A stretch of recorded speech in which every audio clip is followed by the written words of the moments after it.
Teleamazonas presenta 24 horas con Belén Merizalde.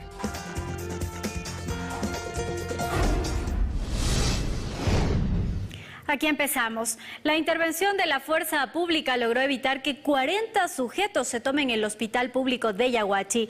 Los antisociales intentaron ingresar al centro médico luego de que un miembro de esa misma organización delictiva entrara con varias heridas. Eder Cheme se encuentra en el cuartel Modelo a esta hora para darnos los detalles. Hola, Eder. ¿Qué tal? Muy buenas tardes. Así es, hasta aquí, hasta el cuartel Modelo de la ciudad de Guayaquil, fueron trasladados los 40 implicados que intentaron tomarse el hospital público de Yaguachi la mañana de este domingo. Pero todo empezó en horas de la madrugada, cuando el que sería un integrante de una organización delictiva del cantón llegó con graves heridas hasta este hospital público, y posterior a eso, estas personas que serían miembros también de esta organización intentaron ingresar hasta esta casa de salud para darle resguardo, y es allí donde empezó todo. Pero nosotros hemos preparado un informe con los detalles para que ustedes tengan más al respecto. Veamos. En Yaguachi se vivieron momentos de terror la mañana de este domingo. Esto luego de que decenas de antisociales considerados como miembros de una organización terrorista intentaron tomarse el hospital José Ceballos Ruiz del cantón. La rápida intervención policial y militar permitió neutralizar la emergencia. A través de su cuenta oficial de X, las Fuerzas Armadas publicó un video con los 40 involucrados de este hecho siendo capturados. Videos en redes sociales también permitieron observar a los sospechosos apilados sin camisas en el suelo, luego de la intervención de la fuerza pública. Según información preliminar, los antisociales intentaron tomarse el hospital de Yaguachi para resguardar a uno de los miembros de su organización delictiva, que en horas de la madrugada ingresó con heridas hasta esta unidad médica. Pasadas las 11 de la mañana, los 40 implicados fueron trasladados en un bus hasta el cuartel Modelo de Guayaquil para su procesamiento legal.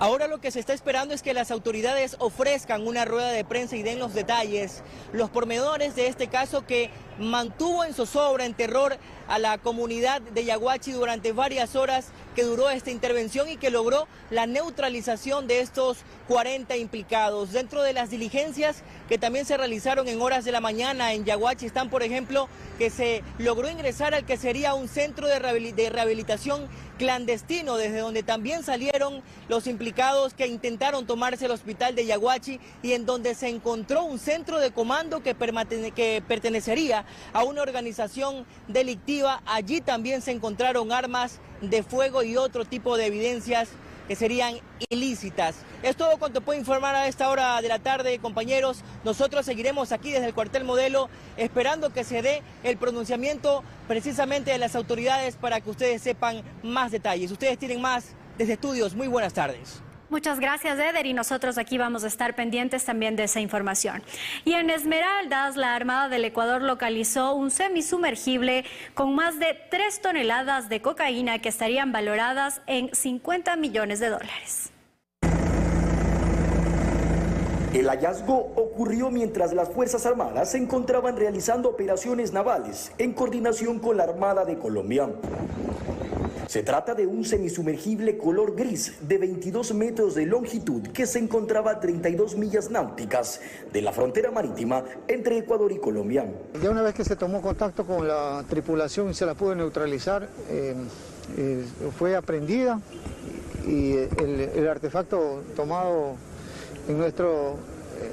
puesto un recaudo primero, porque usted sabe que a ellos lo que primero hacen es tratar de abrirle las válvulas para fondearlo, para que se inunde y se hunda a profundidad.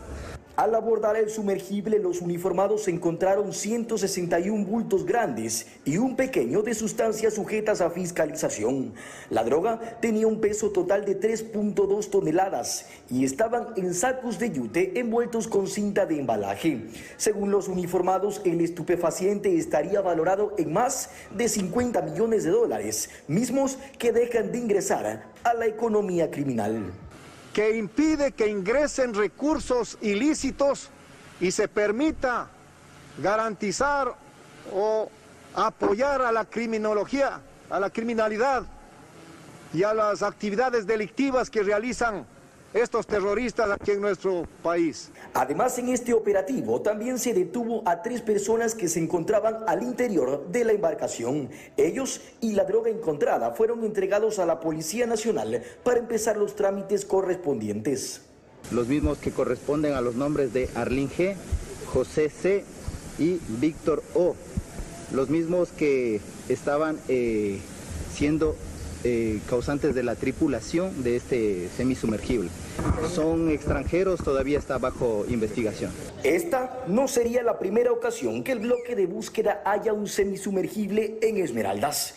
En el 2023 se encontraron más de 5 de estos en el norte de la provincia y solo en lo que va del 2024, este sería el primer hallazgo en esta provincia fronteriza del país.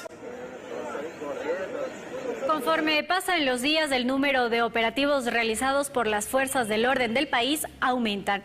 En todo el territorio ecuatoriano ya se han realizado más de 29.000 operativos y según las autoridades se han abatido a 5 terroristas. Revisemos otros datos.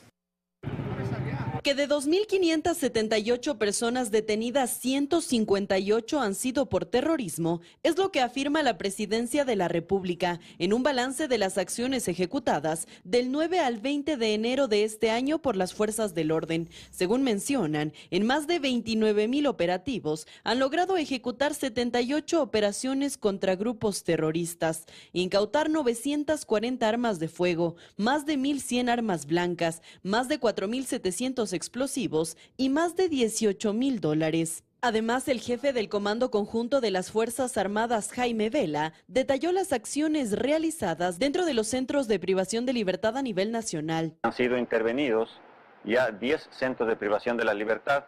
No hemos tenido ningún inconveniente ni de violencia para la intervención, para conseguir armas, municiones y explosivos y sustancias sujetas a fiscalización que puedan estar dentro de estos centros de privación. Además, afirmó que uniformados continúan realizando operaciones en puertos, aeropuertos, fronteras y ejes viales. La militarización de los puertos es a cargo de la Dirección Nacional de Espacios Acuáticos, cumpliendo con diferentes convenios internacionales. Mientras tanto, afirman que con apoyo internacional de los Estados Unidos, continúan capacitando a sus elementos. Daniel Salcedo, uno de los vinculados en el caso Metástasis, fue trasladado anoche al Centro de Privación de Libertad de Latacunga en la provincia de Cotopaxi. Esto en un operativo ejecutado por miembros del Grupo de Operaciones Especiales GOE y también del Grupo de Intervención y Rescate GIR de la Policía Nacional. Salcedo estaba recluido, recordemos, en la cárcel 4 de Quito desde su deportación de Panamá. La Fiscalía había solicitado al Servicio Nacional de Atención a Personas Privadas de Libertad que sea llevado a otra cárcel.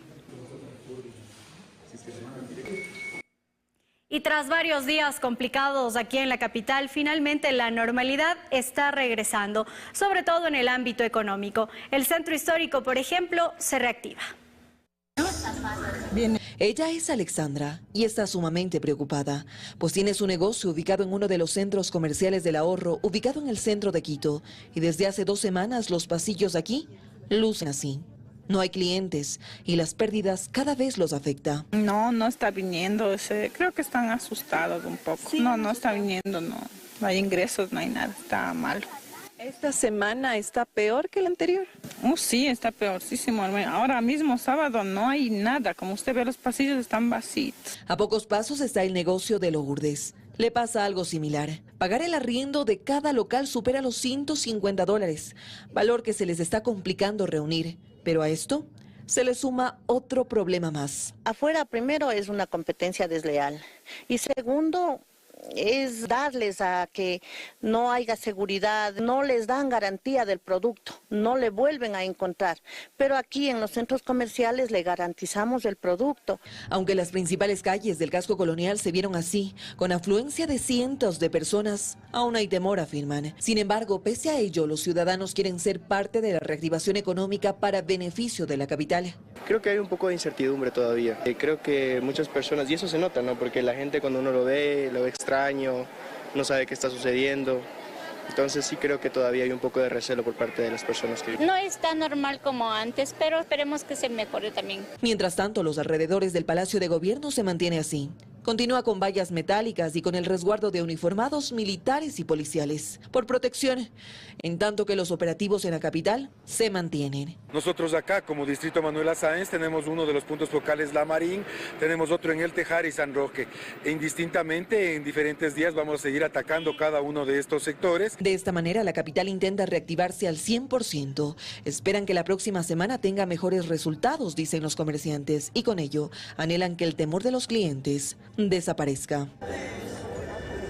En la provincia de Galápagos, así como hemos visto en el resto del país, se realizan controles para el cumplimiento de lo dispuesto por el toque de queda. En los operativos se evidencia que en la región insular no se registran hechos delictivos ni tampoco terroristas. En Puerto Ayora, Isla Santa Cruz, durante el operativo de control y cumplimiento a los decretos ejecutivos 110 y 111, los organismos de control clausuraron un local comercial por expender bebidas alcohólicas durante el toque de queda. Además, realizaron 4 citaciones de tránsito y hubo un detenido por violencia intrafamiliar. Sin embargo, los controles evidenciaron que la gran mayoría de los ciudadanos acatan la ley. Manifiestan que Galápagos es un territorio de paz y hacen un llamado ciudadano. Que si nosotros no ponemos un granito de arena en este sentido de que han puesto el gobierno, no vamos a llegar a ningún lado. Todos tenemos que poner un granito de arena para sacar adelante nuestra soberanía en nuestro país, que es tan hermoso. Los recorridos de los uniformados se realizaron en las zonas turísticas, así también como en los barrios residenciales y zonas periféricas con el Parque Nacional Galápagos. La Policía Nacional emitió mensajes incluso en idioma inglés para los turistas. Desde las 23 horas hasta las 05 horas no transitan ningún ciudadano, salvo que sea personal policial, Fuerzas Armadas, personal de un servicio de salud, ya sea público o privado, o personal gubernamental. La Policía Nacional del Ecuador insta a toda la población galapagueña a cumplir con las disposiciones dadas desde el gobierno nacional para evitar sanciones. Salinas recibe a varios turistas bajo el resguardo de las Fuerzas Armadas y de la Policía Nacional. Muchas personas eligen este balneario como su destino durante este fin de semana. De a poco regresa la calma a los ecuatorianos. Este fin de semana, decenas de visitantes disfrutaron de los balnearios de la provincia de Santa Elena. Y es que la inseguridad afecta directamente al turismo. Sin embargo, la llegada de visitantes ha sido progresiva. Como que ha bajado un poquito la inseguridad y creo que por eso ya estamos como que saliendo un poquito más. Como otras veces no se ha visto mucho, pero sí hay más o menos influencia de turistas aquí en Salinas. Hoy está bien bonito porque para mí está normal. Estamos pasando muy bien. Quienes se dedican a trabajar en estos puntos turísticos se han sentido afectados económicamente. Sin embargo, mantienen la fe de días mejores y se esfuerzan por conseguirlo diariamente. ¿Sabe la situación que está ahorita pasando todo el Ecuador? Está abajo todos los negocios aquí en la playa. Para el diario, ahorita estamos haciendo para el diario nomás, no hay nada ni para otras cosas, solo para el diario, con el pasaje y para lo que queda para la comida, nada más. La presencia militar y policial transmite seguridad, devolviéndole la paz a estos lugares de recreación y relajación. El bloque de seguridad está permanentemente realizando presencia militar y control de armas, municiones y explosivos en la jurisdicción, especialmente en los balnearios, donde se encuentra la mayor cantidad de afluencia de turistas. En esta provincia, el trabajo de policía y Fuerzas Armadas ha incrementado para garantizar la protección de sus habitantes y viajeros, mientras que el sector dedicado al turismo y GATS municipales preparan todo su contingente para el feriado de carnaval. Y ponga mucha atención, pues solo en 3 provincias y 2 cantones del país aún no se retomarán las clases presenciales, mientras que un poco más de 8.000 instituciones educativas regresarán ya desde este lunes a las aulas. Desde este lunes 22 de enero, las instituciones educativas a nivel nacional regresarán a clases con excepciones. Por ejemplo, las que se mantendrán en la modalidad virtual son las unidades educativas ubicadas en zonas de riesgo establecidas por el Ministerio del Interior, es decir, las que presenten altos índices delictivos o las que estén hasta en un rango de 2 kilómetros de centros de privación de libertad y de adolescentes infractores. Además, aquellas que estén localizadas en territorios con alta recurrencia de eventos delictivos o peligrosos. Pero también el Ministerio de Educación aclara que las provincias de Guayas, Esmeraldas y Los Ríos, así como los cantones Pedernales y el Distrito Metropolitano de Quito y las 6 instituciones fiscomisionales de las Fuerzas Armadas, tampoco regresarán a la presencialidad este lunes. Esto según afirman basados en valoraciones de riesgos y condiciones de cada territorio.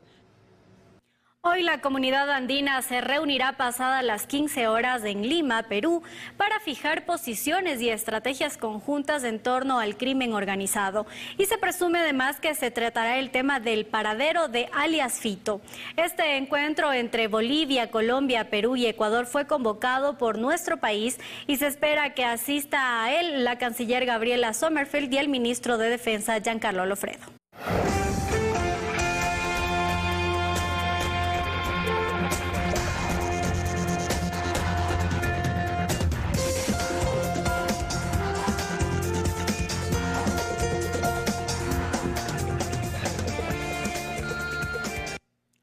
Horas con 20 minutos. El Consejo de Administración Legislativa calificó el cuarto proyecto de ley económica urgente enviado por el presidente de la República, Daniel Noboa. Tras la decisión, la Asamblea Nacional deberá tramitar esta ley que busca que los bienes de origen ilícito pasen a ser parte del Estado. Con 5 votos a favor, 1 en contra y 1 abstención durante sesión virtual, el Consejo de Administración Legislativa calificó el cuarto proyecto urgente en materia económica enviado por el gobierno de Daniel Noboa. Esta decisión se da luego de que el primer mandatario modificó las observaciones planteadas en el informe referido de la Unidad Técnica Legislativa, pues previamente se la llamó como Ley Orgánica para la Recuperación de Activos de Origen Ilícito y Transparencia en la Contratación Pública, mientras que ahora el documento se titula como Ley Orgánica para el Ahorro y la Monetización de recursos económicos para el financiamiento de la lucha contra la corrupción. Adicional a ello, a este documento se acompañó de un dictamen favorable del Ministerio de Economía. A través de este proyecto urgente, lo que se busca es que los bienes de origen ilícito se puedan vender y esos recursos ingresen al Estado. Desde la bancada de Construye, la asambleísta y miembro del CAL, Alexandra Castillo, celebra que este proyecto haya tenido acogida. Sin embargo, cree que hay detalles que se deben pulir. Es un caballo de batalla con el cual hicimos la campaña. Es un proyecto que lo presentó nuestro líder, Fernando Villavicencio. Para nosotros es un honor. Y de esta forma nosotros hacer llegar todas las observaciones que sean para beneficio y sobre todo para que el proyecto sea uno de los más beneficiosos para el país. Esther Cuesta, también miembro del CAL y quien votó en contra de este proyecto, insiste que esta propuesta del Ejecutivo no tiene sustentos legales. Lo que tenía que hacer el presidente Noboa es retirar ese proyecto de ley inicial que envió el 15 de enero y presentar uno nuevo. Lo que él hace es un alcance. Envía 2 informes del Ministerio de Economía y Finanzas cuando tiene que haber uno. Ahora el proyecto deberá ser procesado por la Comisión de Régimen Tributario. La Asamblea tiene un plazo de 30 días para pronunciarse. Adicional a ello, el Legislativo también se encuentra tramitando la propuesta para aumentar el IVA al 15%. Ambos proyectos del Ejecutivo deberán ser tramitados antes de que termine febrero. Y a esta hora, la Comisión de Desarrollo Económico se reúne de manera virtual para debatir y aprobar el informe para primer debate del proyecto de ley orgánica para enfrentar el conflicto armado interno, la crisis social y económica. En la misma que el Ejecutivo plantea el incremento del impuesto al valor agregado IVA del 12 al 15%. Ya en horas de la tarde se espera tener una resolución sobre este tema. UNICEF reportó que la tasa de homicidios de niños, niñas y adolescentes aumentó en un 640% en 4 años. La Policía Nacional confirmó que la mayor parte de estas muertes fueron intencionales. Es la noticia que hace aproximadamente un mes conmocionó al país. 4 menores entre 5 meses y 7 años de edad murieron por error en un barrio popular de Guayaquil en medio de un ataque armado. Víctimas que se unieron a las alarmantes estadísticas en Ecuador y que UNICEF las reveló mediante un informe en el que confirma que en el país los homicidios en niños, niñas y adolescentes en 4 años aumentó en un 640%. Y la comparación es esta, pues en el año 2019 entre menores de 0 a 19 años de edad se registraron 104 homicidios. cifra que creció drásticamente para el año 2023, donde se registraron 770 homicidios entre niños, niñas y adolescentes. En 2023, a octubre, 248 niños y niñas de 0 a 4 años habían sido asesinados. Y en ese mismo periodo, 468 adolescentes entre 15 y 19 años habían sido asesinados. Los datos tomados para este informe pertenecen al Ministerio del Interior y según la Policía Nacional, más del 90% de estos homicidios en menores fueron intencionales. En general, la tasa de homicidio en Ecuador es la más alta de la región. Las muertes de niños, niñas y adolescentes han aumentado drásticamente en el país y esto se debe al aumento del crimen organizado en varias zonas del Ecuador, según la UNICEF.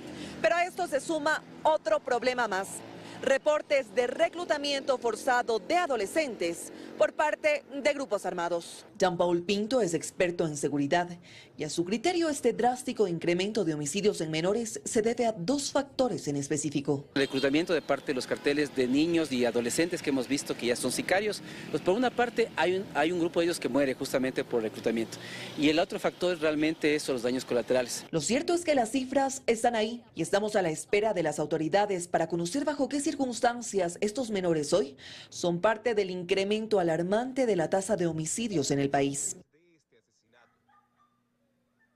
El Ministerio de Transporte y Obras Públicas afirma tener un plan para que el ferrocarril vuelva a funcionar en el país. Sin embargo, la empresa coordinadora sostiene que esa cartera de Estado ha impuesto varias trabas para que el proceso de liquidación culmine.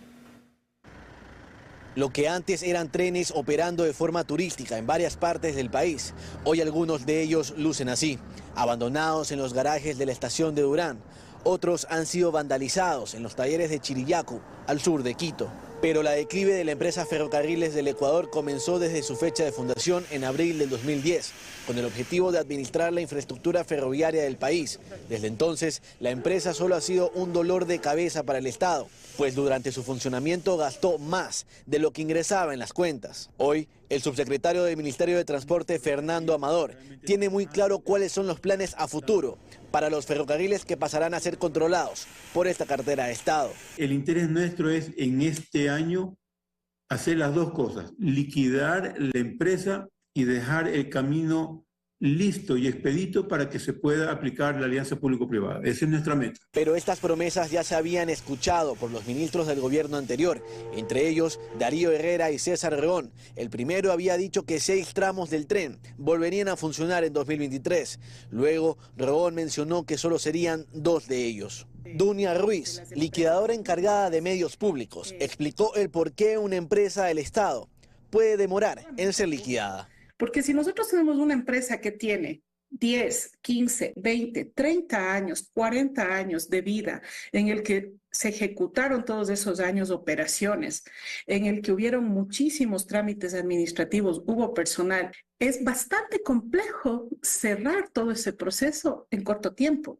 La empresa coordinadora de empresas públicas EMCO ofreció a este medio un informe que detalla el proceso de liquidación de ferrocarriles, el cual se encuentra en un 93% de avance. Pero aún hay más. El documento indica que la liquidación no ha podido culminar debido a que el Ministerio de Transporte y Obras Públicas no ha firmado la orden de traspaso de activos y pasivos del ferrocarril, pues de firmarlo asumiría una deuda de más de 2,5 millones por motivo de pasivos pendientes. Es momento de ir a una nueva...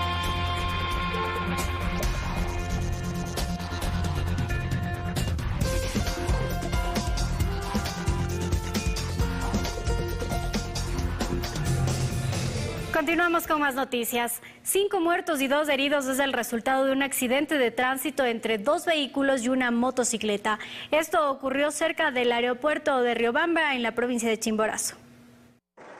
La trágica noticia inició con un fuerte estruendo. A los pocos segundos, un vehículo 4x4, un automóvil y una motocicleta quedaron destruidos sobre la calzada, en las cercanías de la DAC de Riobamba, por el paso deprimido. Pasan cohetes, era como una cosa blanca que reventó. Era segundos, pierde pista y la vereda le sirve como rampa y se eleva y le golpea ese carro. 2 cuerpos quedaron sobre la calzada, otros 2 de 2 mujeres dentro del vehículo plomo. y cuando se disipó la nube, entonces vimos los cuerpos tirados y también el carro volcado. Y obviamente la ansiedad, ¿no? Todavía estamos con un poco de ansiedad. Adentro están, creo, unas 2 a 3 personas más están apachurradas entre las latas, entre el parabrisas de eso. Mientras que el conductor del automotor negro falleció al momento de llevarlo hasta la ambulancia. Al señor del carro negro sí, le ayudamos sacándole del carro, ayudándole que salga. Pero al momento de trasladar en la ambulancia también le trasladaron ya sin signos vitales, sin respirar. Una mujer resultó con golpes y heridas leves, mientras que el piloto de la moto con fractura en una de sus extremidades. Ellos son los únicos sobrevivientes. Las autoridades piden mayor conciencia al conducir y si están bajo efectos de licor, erradicar la idea de sentarse frente al volante. La necesidad de que los señores conductores, pues en este caso, no infrinjan su deber objetivo del cuidado y de manera principal, pues el respeto a las leyes de tránsito. Y aunque el mes no termina, las estadísticas dan cuenta de que en estas 3 semanas ya han muerto más de 20 personas en siniestros de tránsito en la provincia de Chimborazo. Una mujer fue detenida la noche del viernes en el sector de Nueva Prosperina en Guayaquil. Según fuentes policiales, la mujer tenía en su domicilio 20 tacos de dinamita. Con panfletos amenazantes y varios tacos de dinamita, una señora fue aprehendida en el sector de la Nueva Prosperina, norte de Guayaquil. Según información de la Policía Nacional, ella transportaba y almacenaba estos artefactos explosivos en su domicilio y que presuntamente iban a ser distribuidos para atentar en contra de varias instalaciones de la fuerza pública. Así lo dio a conocer el coronel Roberto Santamaría, jefe del distrito Nueva Prosperina. Y justamente con este manejo de fuentes humanas nos dieron un domicilio, el cual al ser allanado encontramos los tacos de dinamita y en su teléfono los mensajes que indicaban de que iban a hacer atentados a las UPC. Además, los uniformados coincidieron en que los explosivos tenían una gran carga de pólvora que pudo haber generado un desastre aún mayor. En este caso tenemos 10 artefactos previamente prefabricados, pero si los contamos serían 20 porque son 2 tacos unidos.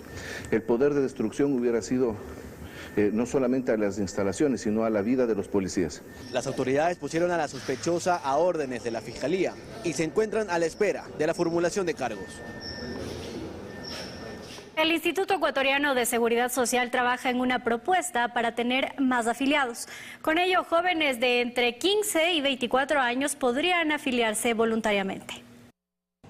Que el Instituto Ecuatoriano de Seguridad Social está en crisis no es un secreto. Por ello, desde la actual administración se buscan soluciones que alivianen la situación. La más reciente, por ejemplo, contempla un programa de afiliación voluntaria para jóvenes entre 15 y 24 años con un valor de $30 por debajo del mínimo. Con una tarifa menor que la mínima, que es $80. Hablamos de alrededor a $50. Pero eso a estos jóvenes les va a dar beneficios donde ya van a empezar a aportar para su jubilación, en donde van a tener cobertura médica, en donde van a tener cobertura dental. Y aunque la propuesta aún está en análisis, el IES planea aumentar entre 60.000 y 70.000 afiliados solo el primer año de aplicación. El objetivo es garantizar las pensiones a los jubilados. Hoy el radio de jubilados contra aportantes es de 1 a 5 y piquito. Para que sea sostenible tenemos que llevarlo a 1, a 8.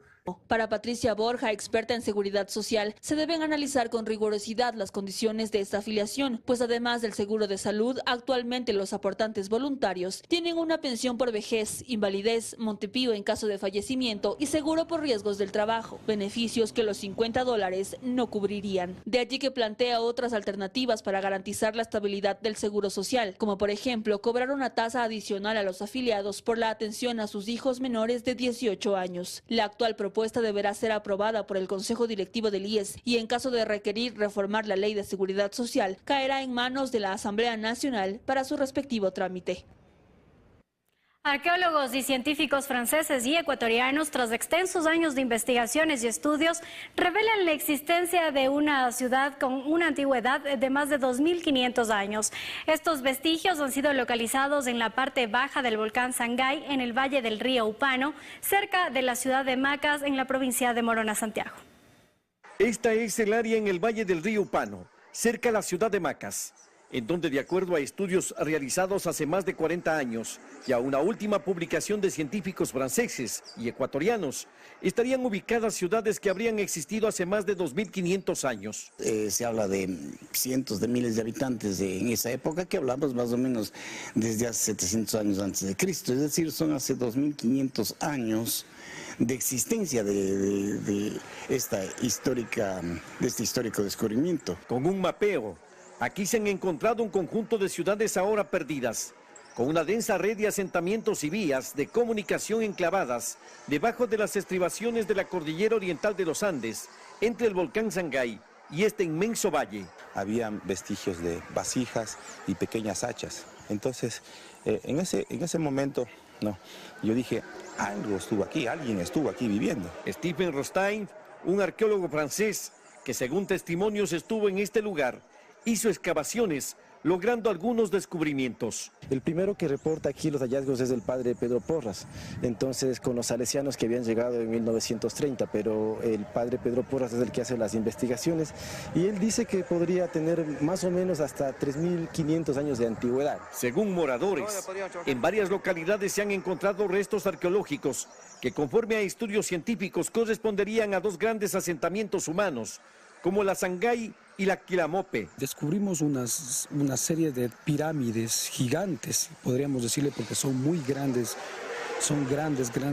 ¿Están en esta área? Sí, desde Macas a San Isidro. Para precisar sobre esta novedad histórica, fuimos también hasta lugares donde se aprecia montículos que habrían sido plazas. Allí encontramos a gente que guarda cerámica decorada. Además conservan grandes jarras que, de acuerdo a los estudios de Rostein, contendrían restos de la chicha o cerveza de maíz. En mi mano tengo una vasija de la cultura Upano, de la primera de la 1, donde nace la cultura Upano 1, por ejemplo. La vasija era más fina, yo he aprendido de los arqueólogos, acá se enfocaban en marcarle primero para diseñarle, en las otras de la cultura Upano 2, que es la misma, un poco perdieron la belleza de la vasija. Todos estos datos, según el científico francés, son el resultado obtenido mediante análisis con la tecnología LIDAR, o sea, detención y medición de la luz, mecanismo que permite auscultar a profundidad objetos con los que se ha podido descubrir la presencia de estas culturas ubicadas en el Alto Amazonas, cerca de la ciudad de Macas. Para poder identificar los relieves con el cual se puede distinguir los diferentes montículos, caminos, en este caso pirámides o casas, asentamientos. Además, los arqueólogos señalan que estos restos, tras ser sometidos a pruebas de radiocarbono, han determinado que en este valle habría existido una civilización entre los años 500 a.C. hasta el 300 y el 600 después de Cristo.